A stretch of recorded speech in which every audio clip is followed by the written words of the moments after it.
Y si la podemos colocar allí, por favor, Zaira. Mateo 23. Dice, podemos colocar palabra de Dios para todos, por fin.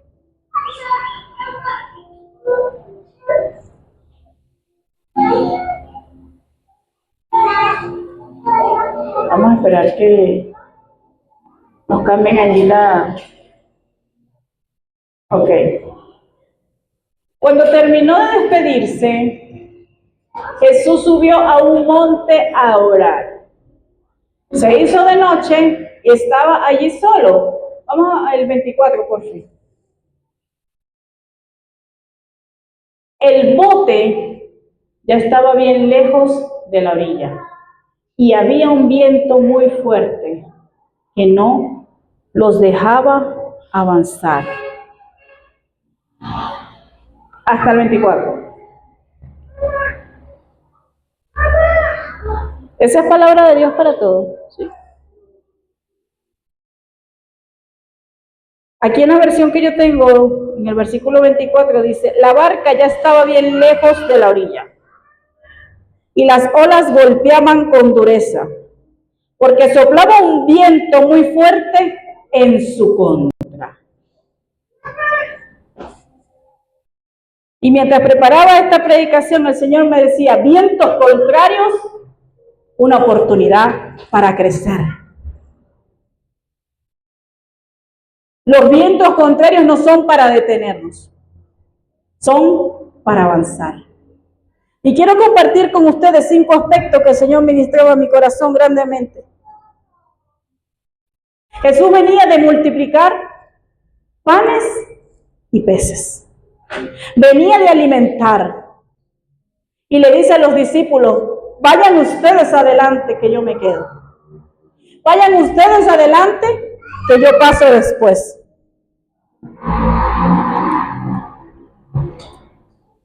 Mateo 14, 22, Zaira, por favor.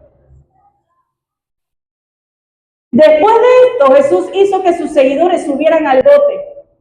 Les ordenó que fueran al otro lado del lago y les dijo que iría más tarde. Él se quedó para despedirse de la gente. Y yo quiero que usted anote allí un punto importante que es la importancia de la obediencia. Por eso lo vamos a tocar más adelante. Quiero que lo tengamos allí presente. Porque Jesús dio una orden a los discípulos y los discípulos lo hicieron. Amén. Y el primer punto que quiero tocar es la importancia de la oración. Vámonos a Mateo 14, 23. Cuando terminó de despedirse, Jesús subió a un monte a orar. Y se hizo de noche y estaba allí solo. Y cuando leía esto, yo me reía, siempre me río conmigo misma. Porque hay personas que dicen que subir al monte era de los patriarcas y que era solo del Antiguo Testamento. Pero te voy a decir una cosa, Jesús forma parte del Nuevo Testamento y Jesús subía al monte a orar. Porque en el monte, en lo alto, hay una presencia sobrenatural del Padre. Amén. En hebreo, la palabra orar es tefila. Y el significado que tiene la palabra orar es que es una introspección. Es decir, es un análisis interno. Es una unión entre el creador y la criatura, o la creación que somos nosotros. La tefila es la capacidad de mirar hacia adentro de nosotros mismos, analizar nuestros pensamientos y conductas y permitirle al Padre que vaya derribando primero en nosotros para que luego vuelva a edificar conforme a su voluntad.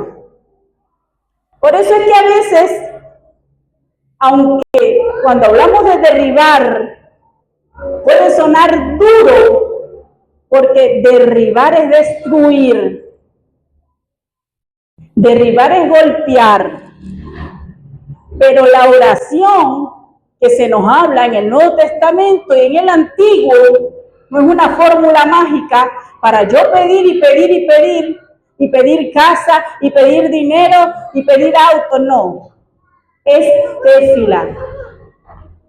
Es la comunión que tengo con el Padre, porque si el Padre no me derriba, el Padre no puede hacer su voluntad en mi vida. Por eso Jesús lo dijo en Mateo 6. ¿Cuál es la oración modelo? Hágase tu voluntad. Establece tu reino aquí en la tierra, Señor. Y Jesús fue ejemplo de hágase tu voluntad y fue ejemplo del tefila hasta el último momento estando en el Getsemaní. Señor, si quieres pasa de mí esta copa, pero que se haga tu voluntad. Señor, si quieres, yo no me sacrifico, pero que se haga tu voluntad. Porque la tefila primero nos tiene que destruir y derrumbar a nosotros.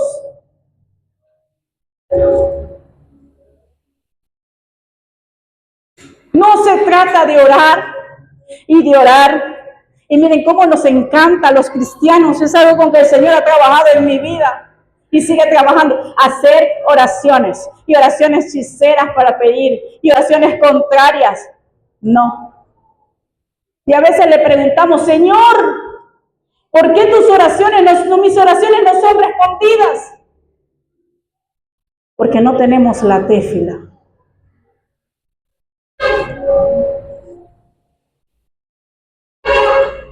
Amén.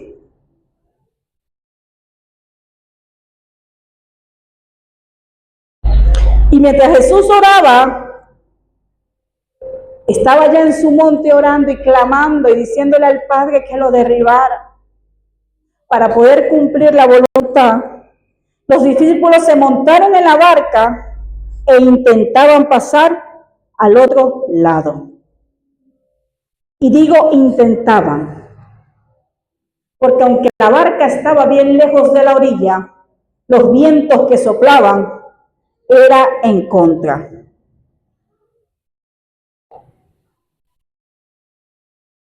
Y cuando escribía esto, fue una espada de doble filo, porque la palabra es una espada de doble filo.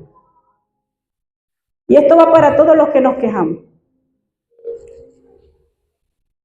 Levante la mano quien nunca se ha quejado, o mejor dicho, levante la mano quien no se queja. Yo pensé que le iba a levantar. A Mateo. Gloria a Dios, papi. ¿Sabe por qué? Porque vamos a poner el versículo 24, Zaira, por favor. El bote ya estaba bien lejos de la orilla. La orilla puede representar un lugar seguro. ¿Representa o no representa la orilla un lugar seguro? Sí, ¿verdad? Pues fue allí cuando el Espíritu Santo me cortó en dos. Y me dijo, la orilla no es un lugar seguro, la orilla es una zona de confort de la que no queremos salir. Estamos seguros en la orilla, decimos. Pero el terremoto no trajo un tsunami, sino que fue a la orilla a destruir todo.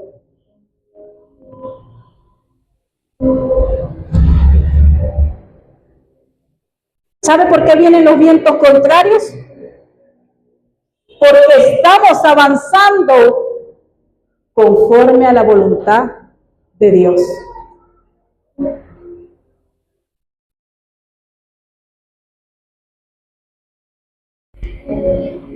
La zona de confort es estar anclado en el mismo lugar, en la misma posición, con las mismas personas, y Dios nos está diciendo, muévete porque es momento de cruzar al otro lado.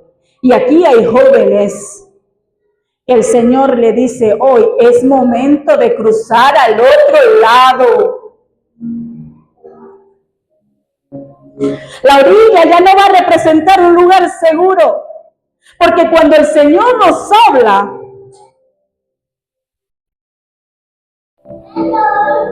todo cambia, mis amados. Y déjeme decirle que montarse a la barca y cruzar al otro lado sin Jesús, supuestamente, puede dar temor. Pero el hecho de que Él no esté físicamente no quiere decir que Él no esté. No lo vemos, pero Él está aquí.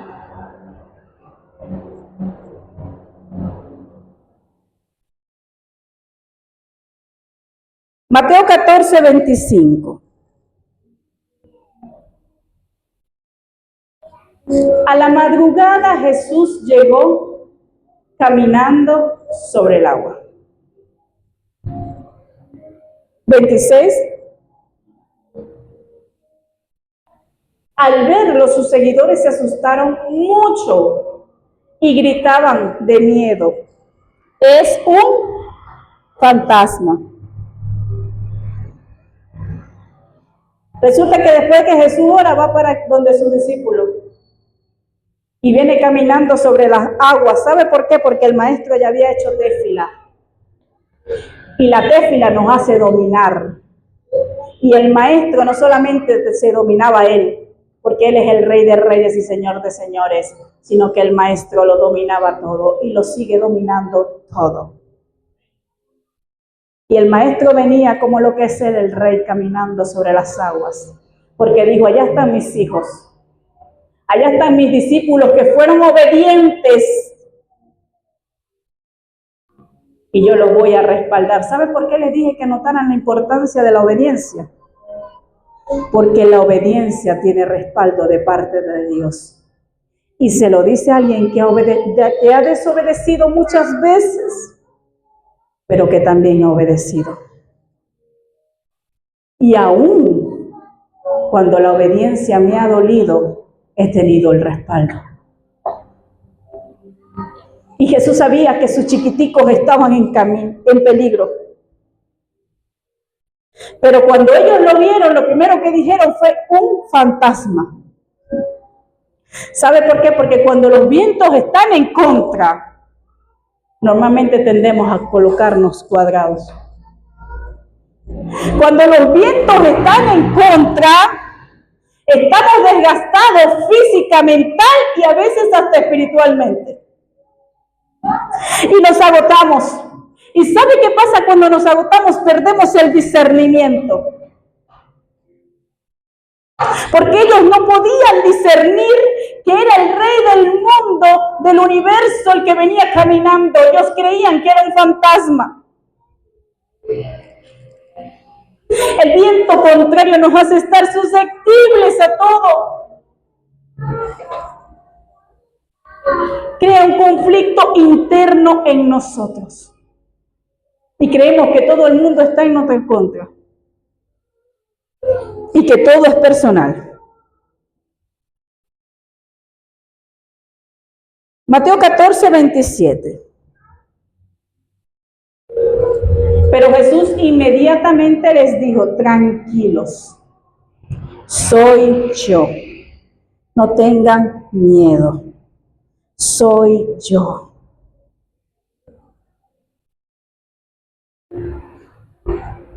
Oración tiene que ir de la mano con la obediencia. Porque gracias a eso, Jesús pudo ir y pudo respaldar lo que estaban haciendo sus discípulos. Amén. Pero déjeme decirle que cuando obedecemos, van a hablar, nos van a maldecir. Porque ¿sabe lo que es maldecir?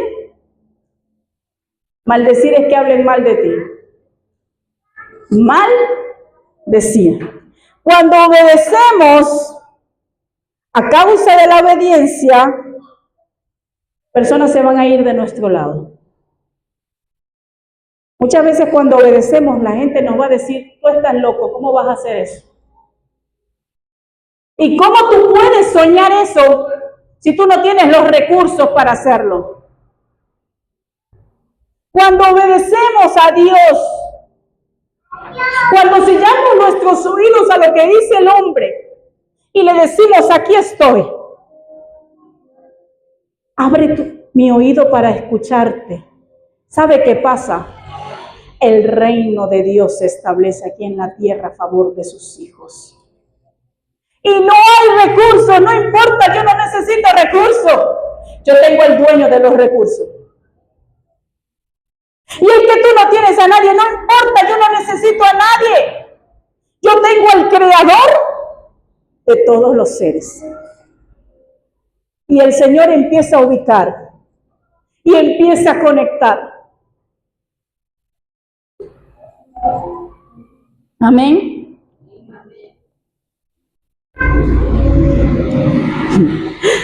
Mateo 14:28. Pedro le contestó, miren, cuando vayamos al cielo, Pedro, yo tengo que amarlo desde la tierra.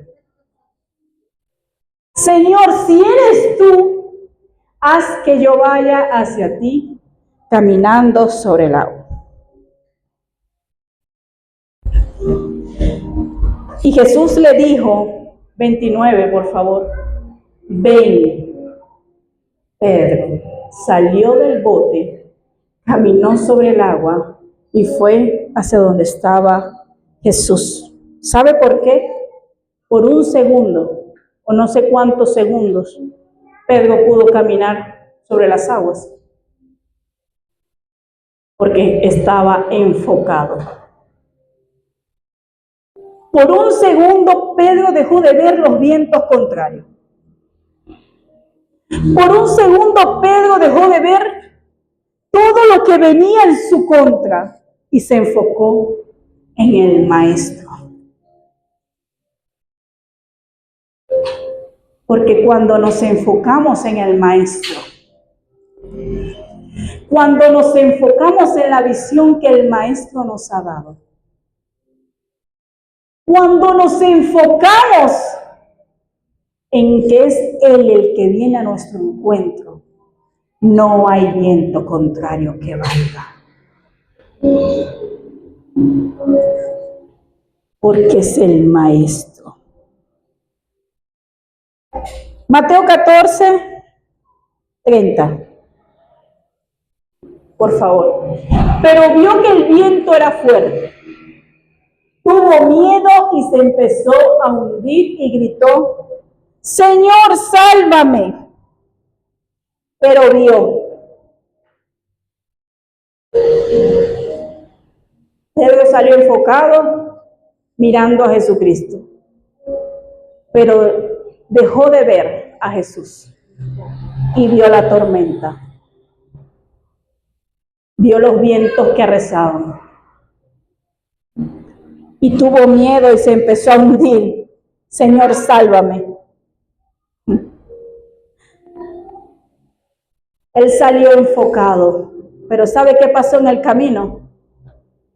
En el camino perdió el enfoque. En el camino dejó de ver a Jesús y comenzó a ver las circunstancias.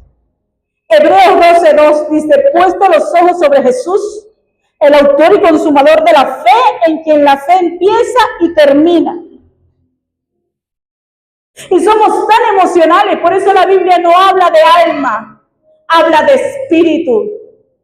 Y habla en el libro de Colosenses de inteligencia espiritual. Nuestro espíritu debe fortalecerse, porque las emociones nos hacen ver la circunstancia, pero nuestro espíritu nos hace ver el que está detrás de todo, que es Jesucristo. Las emociones nos hacen desenfocarnos. Salir de la barca, mis hermanos, y esto me lo decía el Señor anoche, salir de la barca es un acto de valentía, Porque es cierto, él se desenfocó, pero él fue valiente, el único que fue capaz de decirle, si eres tú, haz que yo vaya. Fue Pedro. Y eso es un acto de valentía. Pero la valentía sin el enfoque no dura. La valentía sin el enfoque no dura. Porque recibimos una palabra y nos alegramos. Y sí, el Señor me dijo que yo iba a hacer esto y que yo iba a hacer aquello. Y hoy podemos salir de aquí avivados en nuestro espíritu y lo voy a hacer. Pero resulta que cuando comienzan a llegar las circunstancias, cuando comienzan a llegar las críticas, cuando comienzan a llegar las deudas, cuando no hay para pagar la universidad, cuando no hay para hacer mercado, cuando me siento solo, entonces tengo que volver a esa persona que ya había soltado. ¿Sabe qué pasa? Me desenfoco. Y cuando me desenfoco, ya no estoy viendo a Cristo. Y el Señor trabajaba conmigo el enfoque, porque le he estado preguntando qué va a pasar con los niños que quedaron huérfanos, qué va a pasar con las personas que ahora no tienen empleo, qué va a pasar con esas personas que están en esas carpas y se estaban mojando. Y el Señor me decía, enfoque, Angelina, enfoque. Porque cuando te desenfocas haces preguntas que no tienes que hacer. Enfócate en mí, tu mirada puesta en mí. Y eso no es nada más para el terremoto, eso es para cada uno de nosotros. La mirada puesta sobre Jesús, el autor y consumador de la fe. No es el vecino el que me va a solucionar el problema. No es el hermano el que me va a dar para pagar el mercado, pagar la casa. No es mi tío que me va a ayudar a pagar la universidad. Es Cristo Jesús. Y si yo no me enfoco, entonces puedo durar aquí sentado, y se lo voy a decir con el corazón, 5, 10, 20, 30 años, y no voy a avanzar, voy a quedarme en la orilla. Y es tiempo de que el Señor anhela y quiere y necesita levantar ministros, pero que estén enfocados en Él. Porque no hay nadie en la Biblia, nadie que haya vivido hazañas, que Dios haya llevado a lo grande, sino primero lo llevó en el medio del mar y le levantó vientos contrarios.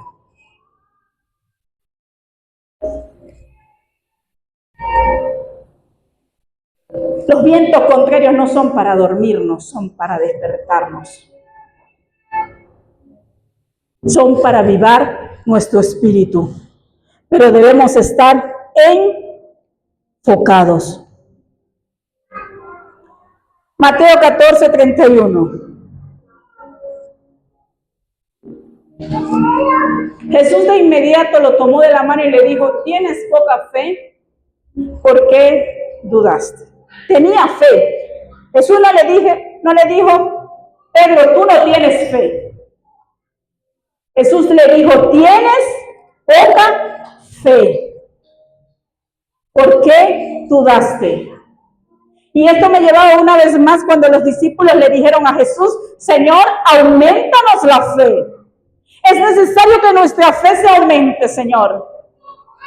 Pero cuando le pedimos al Señor que nos aumente la fe, debemos estar preparados. Porque el Señor va a venir con todo. Y lo que antes estaba bien, ahora parece que está mal. Lo que antes estaba estable, ahora parece que se está desestabilizando. La fe no se aumenta en la orilla, mis amados.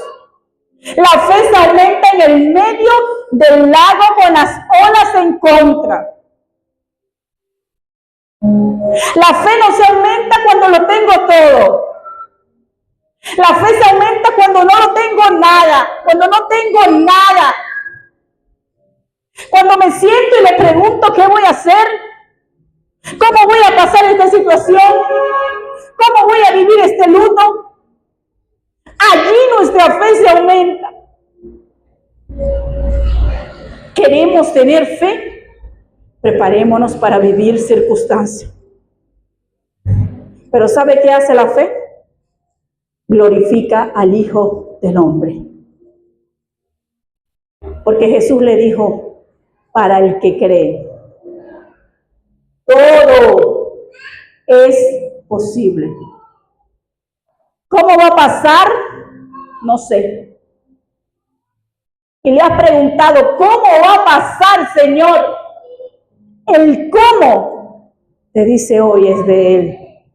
Y el creer y obedecer y enfocarte es el tuyo. Y así el Señor lo va a hacer. Te adoramos, Señor.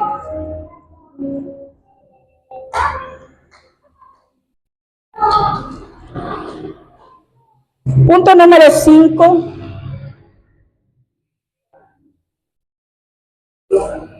Y ya con esto voy terminando. Mateo 14:32.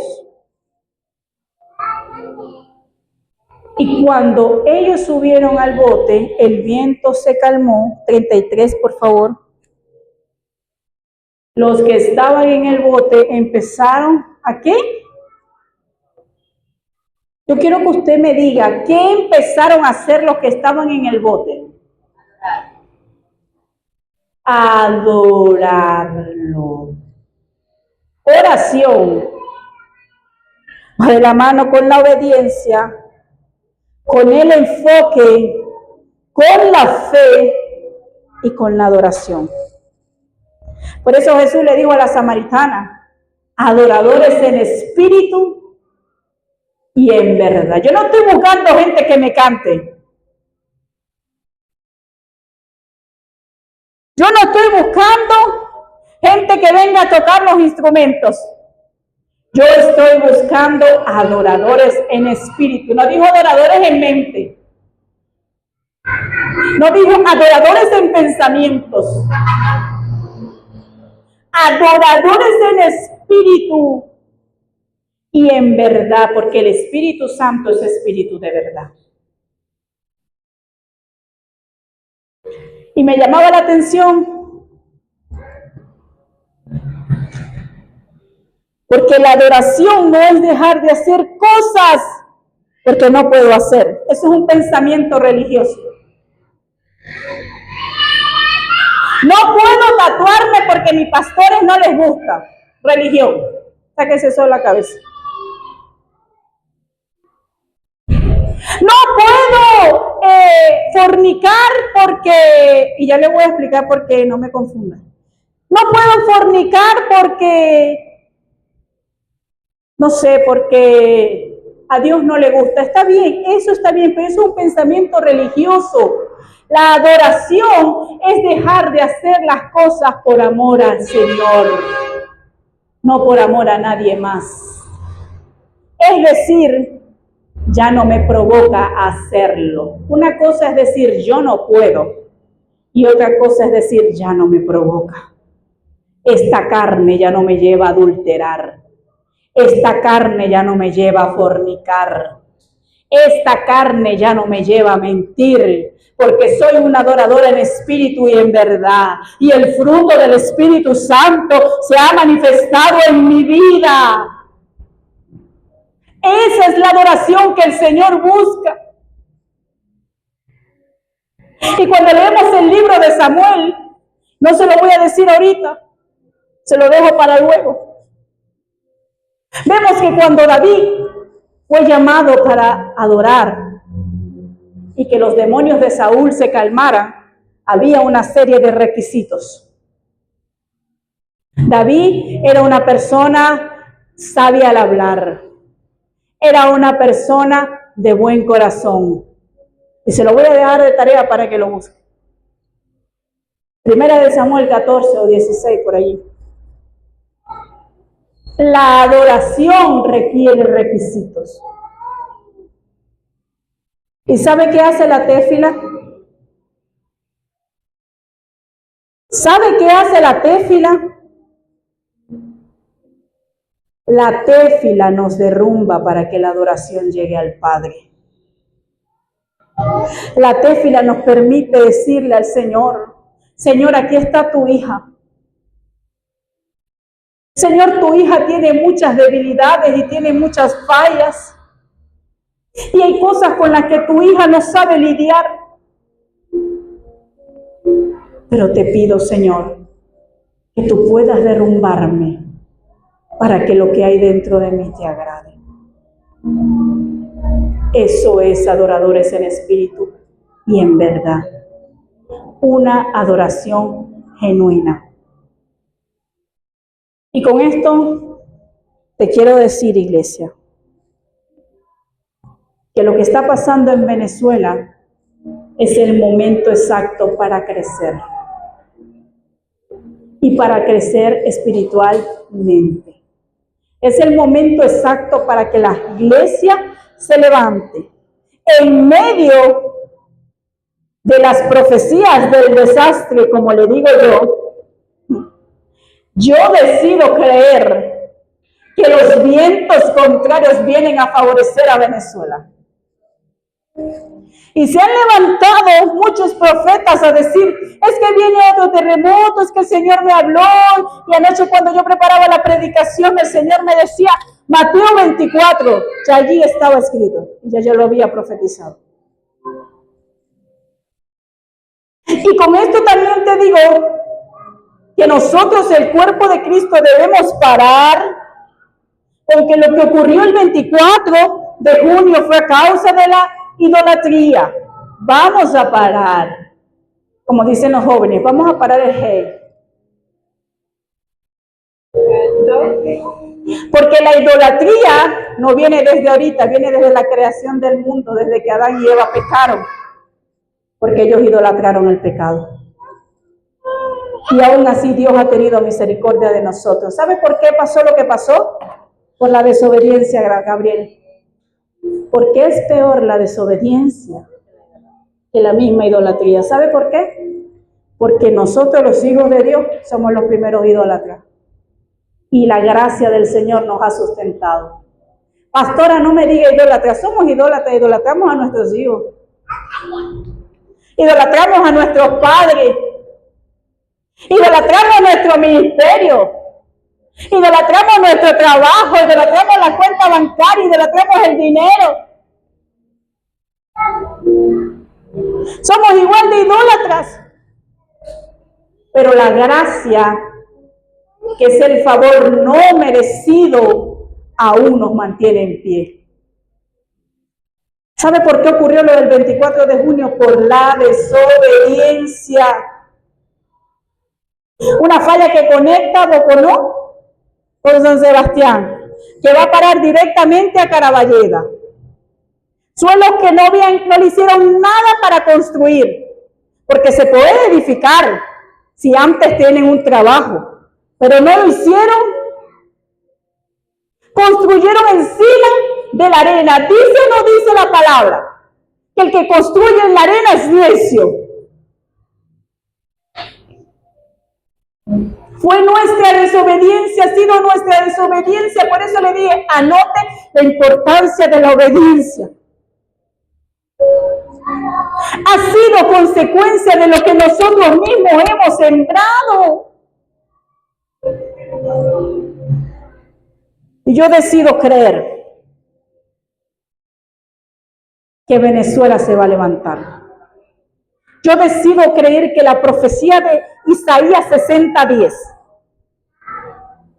que extranjeros edificarán tu tierra. Por un momento estuvo mi ira, pero mi amor está contigo ahora.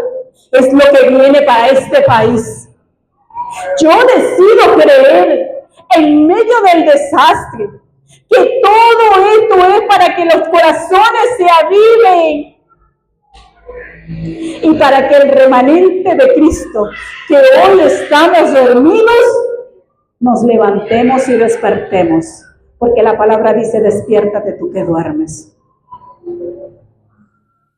Amén.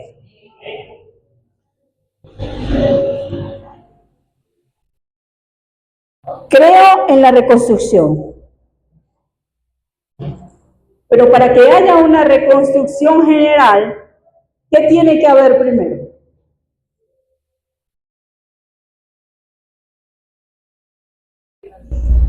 Aparte, son dos reconstrucciones que tienen que haber. Una es la de Venezuela, esa es la segunda, pero antes de esa hay una más importante. ¿Cuál es? La reconstrucción individual. Es necesario que nosotros nos reconstruyamos primero, o voy a corregir, aquí lo puse, que permitamos que el Espíritu Santo nos reconstruya. Que el Espíritu Santo reconstruya nuestra alma, nuestra mente, nuestro corazón, pero sobre todo que reconstruya nuestro espíritu. Es necesario que el Espíritu Santo reconstruya a nuestros adolescentes. Y yo me gozaba porque sabe que salió en medio de esta tragedia. Salió una supuesta generación de cristal que estaba allá abajo sacando escombros y sacando personas. No son ninguna generación de cristal. Son una generación fuerte. Es necesario que los matrimonios se reconstruyan. Es necesario que los padres reconstruyamos a nuestros hijos. El Señor no tumbó solamente una parte en La Guaira, no tumbó solamente una parte en el Junquito. El Señor vino y nos estremeció a nosotros. Estremeció el cuerpo de Cristo. Vino a derribarnos primero a nosotros, para que luego podamos construir. Es necesario que reconstruyamos relaciones, porque de la misma manera Él lo hará con Venezuela. Él va a reconstruir este país, va a reconstruir sus suelos, va a reconstruir su ganado, va a reconstruir sus riquezas, va a edificar de nuevo. Iglesia, esa es mi esperanza. Y con esta esperanza te pido que te quedes. No dejemos de orar. Primero para que Él trabaje en nosotros, para que nosotros podamos hacer su voluntad. No dejemos de obedecer. No perdamos el enfoque. No es cómo lo voy a hacer, es que Él está conmigo y eso es más que suficiente. La visión, la estrategia, la planificación te la va a dar Él. Pero enfócate. Él te va a dar la estrategia de lo que vas a hacer.